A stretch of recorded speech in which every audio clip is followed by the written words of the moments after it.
Dubbing படத்துக்கு எழுதுறாங்க தெரியுமா? அவங்களுக்கு தான் ரொம்ப சிரமம் இதில. ஏன்னாக்கா ஆங்கிலத்தில் சில எழுத்துக்களுக்கு வந்து உதடு ஒட்டாமல் பேசுவாங்க. "How can I tell you?"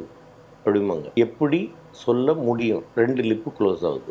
Long ஷாட்டா இருந்தா பிரச்சனை இல்ல. க்ளோஸ் அப்பா இருந்துருச்சுன்னா கஷ்டம். அந்த மாதிரி பல விஷயங்கள் இருக்கு டப்பிங்கில. காமெடியான சம்பவங்கள் டப்பிங்கில நிறைய நடந்திருக்கு. கொஞ்சம் நஞ்சமா நடக்கல. டயலாக் என்ன? "நீ யார அரெஸ்ட் பண்ணிட்டு வந்திருக்க தெரியுமா? ஒருத்தர் சென்ட்ரல், ஒருத்தர் ஸ்டேட்." இதான். இவர் பேசுனாரு. "நீ யார அரெஸ்ட் பண்ணிட்டு வந்திருக்க தெரியுமா? ஒருத்தர் சென்ட்ரல், ஒருத்தர் டேஸ்ட்." அப்படின்னாரு. எல்லாரும் சிரிச்சு வெளியே ஓட்டு. இங்கிலீஷ் படங்களுக்கு டப்பிங் அதிகமாக பேசியிருக்கீங்களே, உங்களுடைய டப்பிங்லேயே சஷாங்க் ரிடெம்ப்ஷன்லாம் என்னால் மறக்கவே முடியாத ஒரு படம் அந்த படம். ஸோ அதே மாதிரி நீங்கள் ஸ்பைடர் மேன் அப்படின்னு சொல்லி வரிசையாக படங்கள் பல பேசியிருக்கீங்க. ஆனால் நிறைய விஷயங்கள் நடந்திருக்கும் இல்லைங்களா டப்பிங்லேயே? ஹாலிவுட்டில் நம்ம கேட்குற டயலாக்கும் தமிழில் நம்ம கேட்குற வெர்ஷனுக்கும் பயங்கர டிஃப்ரென்ஸ் இருக்கும். பட் கருத்து ஒன்றா இருக்கும். அது நம்ம டப்பிங் ஆர்டிஸ்ட்டாக மாற்ற வேண்டிய ஒரு சூழ்நிலையும் ஏற்படும் இல்லையா?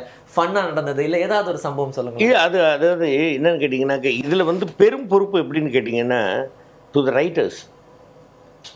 அந்த டப்பிங் படத்துக்கு எழுதுறாங்க தெரியுமா? அவங்களுக்கு தான் ரொம்ப சிரமம் இதில. ஏன்னாக்கா ஆங்கிலத்தில் சில எழுத்துக்களுக்கு வந்து உதடு ஒட்டாமல் பேசுவாங்க. "How can I tell you?" அப்படிம்பாங்க. நான் எப்படி சொல்ல முடியும்? எப்படி சொல்ல முடியும்? 2 லிப்பு க்ளோஸ் ஆகுது.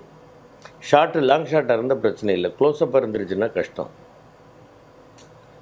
ஸோ இதுக்கு அவங்க வேறு வார்த்தையை மாற்றணும் இல்லையா? கண்டிப்பாக. அந்த மாதிரி அவங்களுக்கு கஷ்டம். அதில் நம்முடைய பங்களிப்பு என்ன வார்த்தையை போடலாம், இது போடலாமா அப்படின்றதெல்லாம் நம்மளும் யோசிக்கணும். அந்த மாதிரி பல விஷயங்கள் இருக்குது டப்பிங்கில். நிறையா அது டப்பிங்கில் வந்து எனக்கு கிடைத்த அனுபவங்கள் ஐயா அமரர் திரு ஆரூர்தாஸ் ஐயா அவர்கள்கிட்ட, தேவநாராயணன் மாமா அவங்கள்ட்ட, மருதுபரணி சார், பிரகாஷ் மாமா, என்னுடைய அக்கா பையன்கள் கீர்த்திவாசன், மதுசூதன், இவங்கள்ட்டெல்லாம் வரைக்கும் கூட என்ன ஏதாவது காமெடியான சம்பவங்கள் நடந்தது சொல்லுங்களேன்.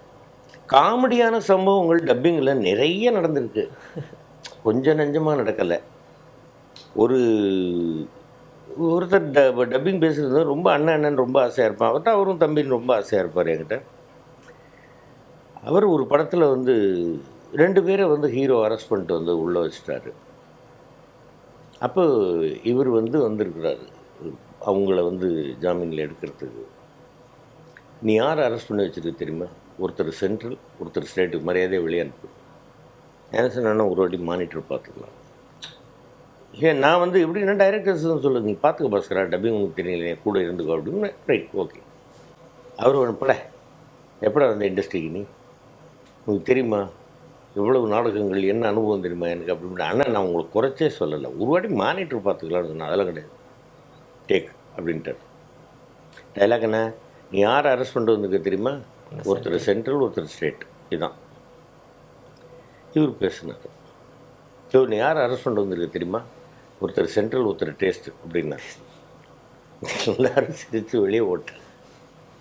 என்ன அண்ணே, இதுதானே டப்பிங், நீங்கள் மானிட்டர் பாருங்கன்னு சொன்னேன். டப்பிங்கில் வந்து இந்த மாதிரி பண்ணிட்டேன். என்ன பண்ணிட்டேன்? நீ போட்டதுக்கு, நீங்கள் பேசுனது கேளுங்கண்ணே, அது போடுங்கண்ணே. இன்ஜினியர் போட்டார். ஒருத்தர் சென்ட்ரல், ஒருத்தர் கரெக்டாக தானே இருக்குது. ஆனால் ஸ்டேட்டு வேறு, டேஸ்ட்டு வேறுண்ணே. நீங்கள் என்னென்ன நீங்கள் சரி சரி, அது என்ன பெரிய இது ஆட்டம் சிரி.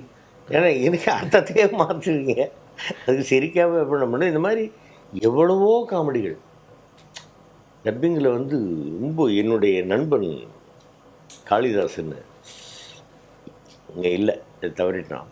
மாயாவியில் நடித்தார் மாரீச்சனா. அவன் நாங்களாம் ஜாலியாக பேசிட்டு மாமா டாய் அப்படின்னு கத்துவோம். வரும்போது ஜாலியாக இருப்போம். நிறைய ஜீசஸ் ஆஃப் நாசரேத் அப்படின்னு ஒரு டெலிஃபிலிம், ரெமிஜியஸ் அப்படின்னு கச்சேரி ரோட்டில் அவர் ஒரு ஸ்டுடியோ வச்சுருந்தார். அவர் தான் டப் பண்ணுறாரு.